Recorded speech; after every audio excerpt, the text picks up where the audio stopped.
Бүгінгі сабақтың жоспары HTML-ді кесте құру тегтерін үйрену және оған комментарий жазу. HTML-ді таблица құру үшін table, tr, th және td тегтерін пайдалану керек. Table тегі таблицаны белгілейді. Tr тегі жолдарды құруға көмектеседі. Th тегі басқарма жолын шығарады. Td тегі келесі жолдарды белгілейді.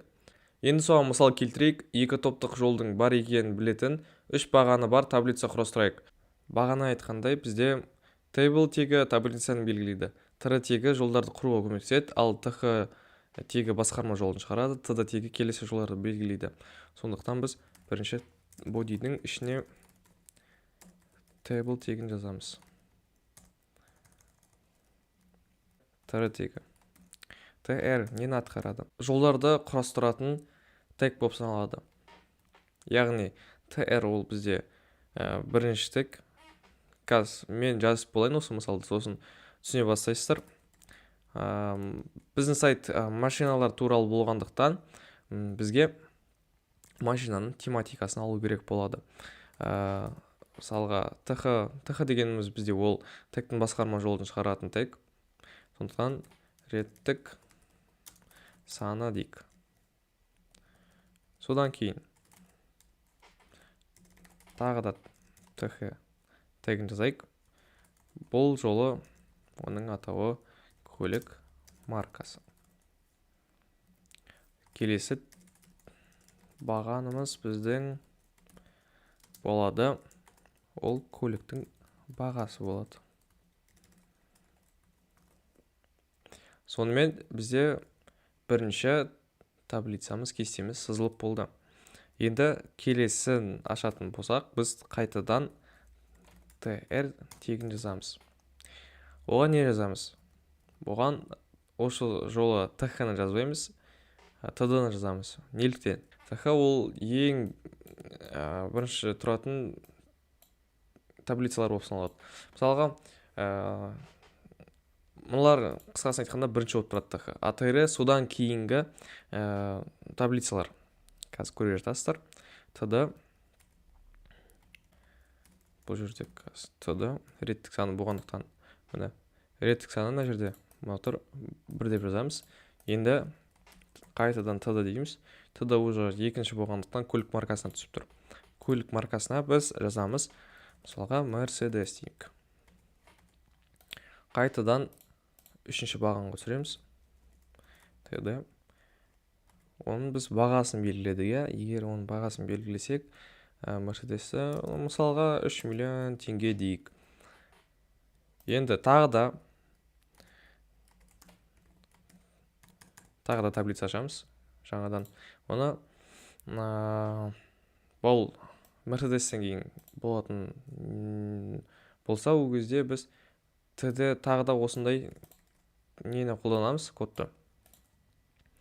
Сонда бұл жерде біз реттік номерін 2-ге қостырамыз. Mercedes-ті мысал ретінде енді әрине ойыма келген марканы жаза салайын, Nissan. Және бұл жерде 4 миллион теңге дейік. Бұл жерде бүйтіп жабыстырып жүрейік. Негізінде бүйтіп тұрғаны ол мүлдем сайттың өзіне ешқандай кедергі жасамайды. Біз кодымызды жазып болдық және бұл сайтта қалай көрсетіледі екенін көрейік. Көріп тұрғандарыңыздай, бізде th тегі бірінші жазылады және кестеде бірінші тұрады. Ал th-дан кейінгі тегтерді қоюларыңыз келсе, ол жерде бізде td тегін жазамыз. Және tr тегі біздің әр неге жауап береді, әр кестеге. Сіздерде сұрақ болып тұрған шығар, неге кесте дейсіз, бірақ неге мына жерде кестенің сызықтары жоқ. Table қазір бізде ешбірсіз сызықшасыз тұр. Біз тегтерге атрибуттар қоса аламыз. Мысалға алатын болсақ, tableға border атрибутын қосайық. Border деген бізде сол кестенің бетіп қоршайтын сызықшалары. Border бізде 1 болсын. Көргендеріңізде бізде сол кесте қоршалды. 1 деген цифр қайсыған жауап береді. 1 деген бізде мынау кестенің қалыңдығына жауап береді. Мысалға 1 ол кішкентай болады, яғни жұқа болады.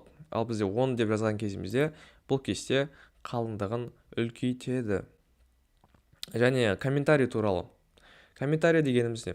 HTML кодында комментарийді қосу үшін бізде мынандай код жазылады. Осындай тегті қолданып жазамыз. Код тұрғандайыңыздай біздің тегіміз жасыл түс, және де комментарийлерді браузерде қарау көрінбейді. Олар тек жобаның дамуында және көрушілермен бөлісу кезінде мүмкіндік болатын мәліметтерді ұсынуға мүмкіндік береді. Мысалға алатын болсақ, біз осы жобамызды істеп жатырық. Ол сайт бізде көлік туралы. Енді біздің жобамызда менен басқа тағы да 3 адам қатысуда делік. Оларға біздің жазған кодымыз түсінікті болу үшін комментарий тастай аламыз. Мысалға алатын болсақ, сол жобаны бірге істеп жатқан адамыма былай жазып кетсем болады. Осы көрілген тегтерге қарап, ол шатаспас үшін мен комментарий тастай аламын. Мысалға, былай. Тегті жаздық, комментарийға арналған. Оған біз былай емес, көліктерге арналған кесте дейік. Сонда бұл бізде осы кодқа қарап отырып комментарийға мән береді. Және сол астында тұрған кодқа қарап, комментарийді оқып, бұл код қандай функция атқаратынын уже біліп тұра алады.